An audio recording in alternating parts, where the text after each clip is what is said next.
Hi friends, good morning. Steve here at the Puente Hills Mall in Rowland Heights. I grew up about 3 miles from here, 3 miles down the street down Azusa.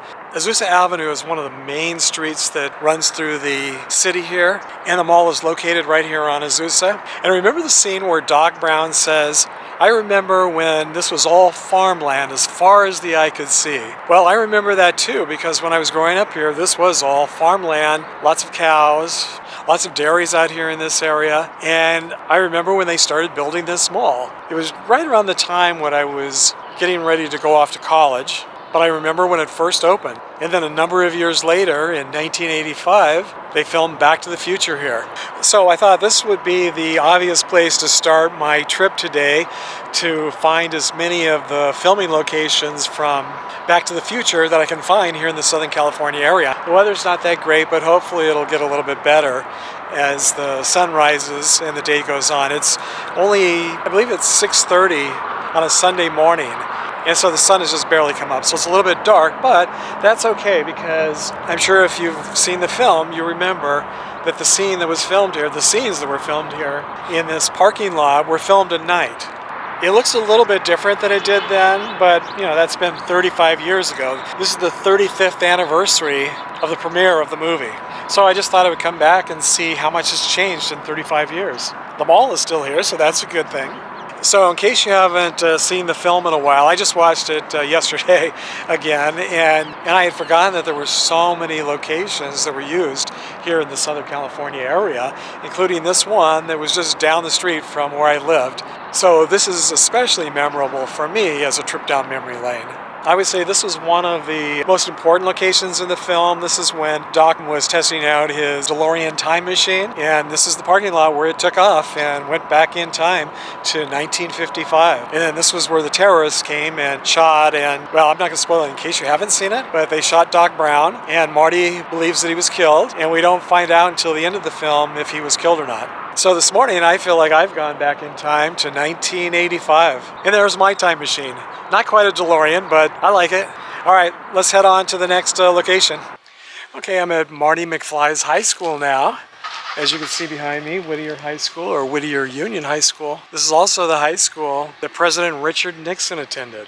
That's kind of cool, isn't it? Richard Nixon and Marty McFly went to the same high school. Of course, Marty McFly was fictional. This high school is, I believe, 5-6 miles away from the mall. Unfortunately, it's gated and I can't get any closer to the buildings to show you a little bit more. This is where quite a few scenes from Back to the Future were filmed. Back in the day when I was a kid, none of the schools had fences. You could just walk on campus, you could ride bicycles, skateboard, all over. I mean, they were perfect for skateboarding because there were so many cement sidewalks. But now, at least here in Southern California, that's almost impossible to do anymore. Most of the scenes filmed here were interior shots, but here in the front is where Marty enters the high school. And then here on the east side of the campus, the high school dance parking lot scenes were filmed. The interior scenes for the dance were filmed in Hollywood. Now I'm going to head about 24 miles northwest to Doc Brown's house in the city of Pasadena. Well, after all these years, I can't believe I finally made it to Doc Brown's house here. It's actually called the Gamble House, and you can even take tours of the interior. Well, this year you can't because of the virus, but hopefully soon. Right now they are doing, at least online, it makes it sound like they are offering tours of the exterior of the home. So let's go walk up to Doc Brown's front door, see how close we can get. I can't believe that I've never been here before, and I didn't realize that it was just off the freeway, just a couple of blocks, and it's on a really busy street. I've seen lots of people visit here, and it always seemed like it was on a residential street, but it's not. It's on a very major street, but it is set back a little bit, so it's not as noisy, and it does feel like it's more on a residential street. Wow, is that incredible or what? Look at that beautiful door. Number 4 Westmoreland is the address here. And this looks like it's definitely the original doorbell and door handle. It's really beautifully maintained. Now, back in the day when this was built, I'm sure this wasn't a very busy street. So it's an early Sunday morning here. Not a lot of people around, which is good. So I'm going to walk around a little bit. And I don't have to wear my mask since there's no one around. And it's also not, even though it's on a busy street here, it's not real loud because it is so early in the morning. Have any of you been here and taken a tour of the interior? Let us know in the comments section. I would definitely like to come back and do that. I'm assuming no one lives here, that this is more of a museum now. So just a little bit down this hill here to the right is Doc Brown's garage or workshop. And here's these signs we see everywhere now. Gosh, it's amazing how all of this really does seem to be original and how well maintained everything is. So it looks like these doors open up instead of roll up like garages do now. It's pretty cool, huh? And when I was turning around here earlier, I saw a sign that said Historic Monument.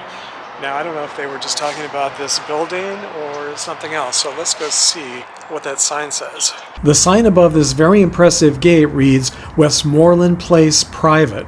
And just to the left of the gate is this National Register of Historic Places plaque. And it says that it's not just for the house, but for the district, which I guess means the neighborhood. Now I'm going to head 11 miles northwest to the Burbank Burger King that appears in the opening scene. Here it is on the right-hand side at 535 North Victory Boulevard in the city of Burbank. And if you remember the opening scene when Marty comes out of Doc Brown's workshop, and his workshop is located straight ahead at the end of the parking lot here where this tan building is now. And I'm very happy to see that this is still a Burger King. Remember when Marty McFly hitched a ride on the back of a car here while he was riding his skateboard? So I'll get out and walk around and show you what it looks like today. It still looks pretty similar to the way it looked 35 years ago, which is really surprising. And I wonder how the people working here feel about working in one of the most famous filming locations of all time. So I'll pan around here, give you an idea of what the entire street looks like. You can see it across the street. It's Victory Boulevard and Cypress Avenue. Big Five Sporting Goods there across the street. And all the way down at the end of the street, I don't know if you can see the hill there, but that's at the bottom of the hill is Forest Lawn and the Hollywood Hills.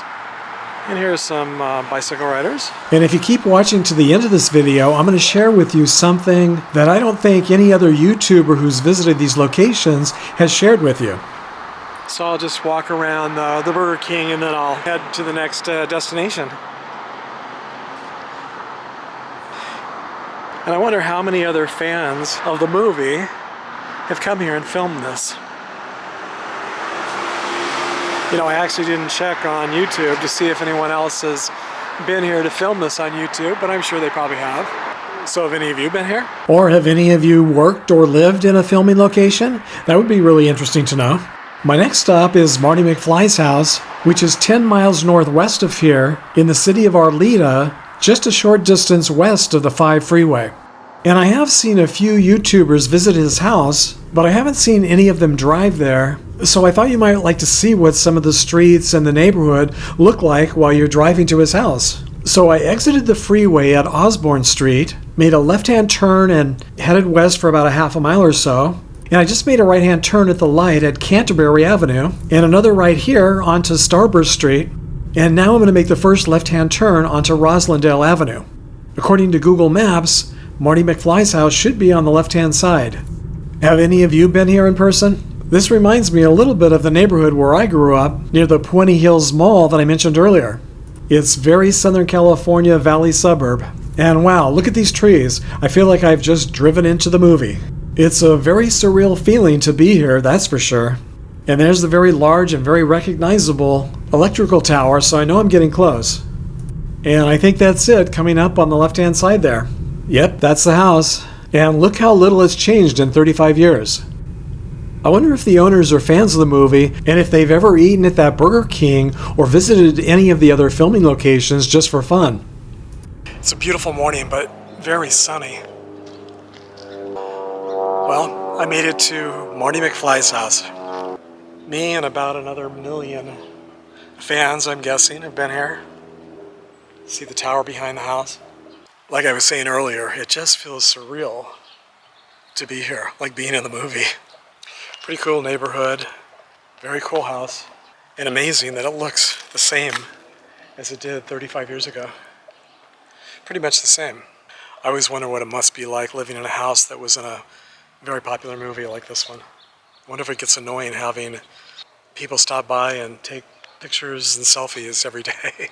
So I'll pan around here so you can see how much or how little the other houses in the street have changed since the movie first came out.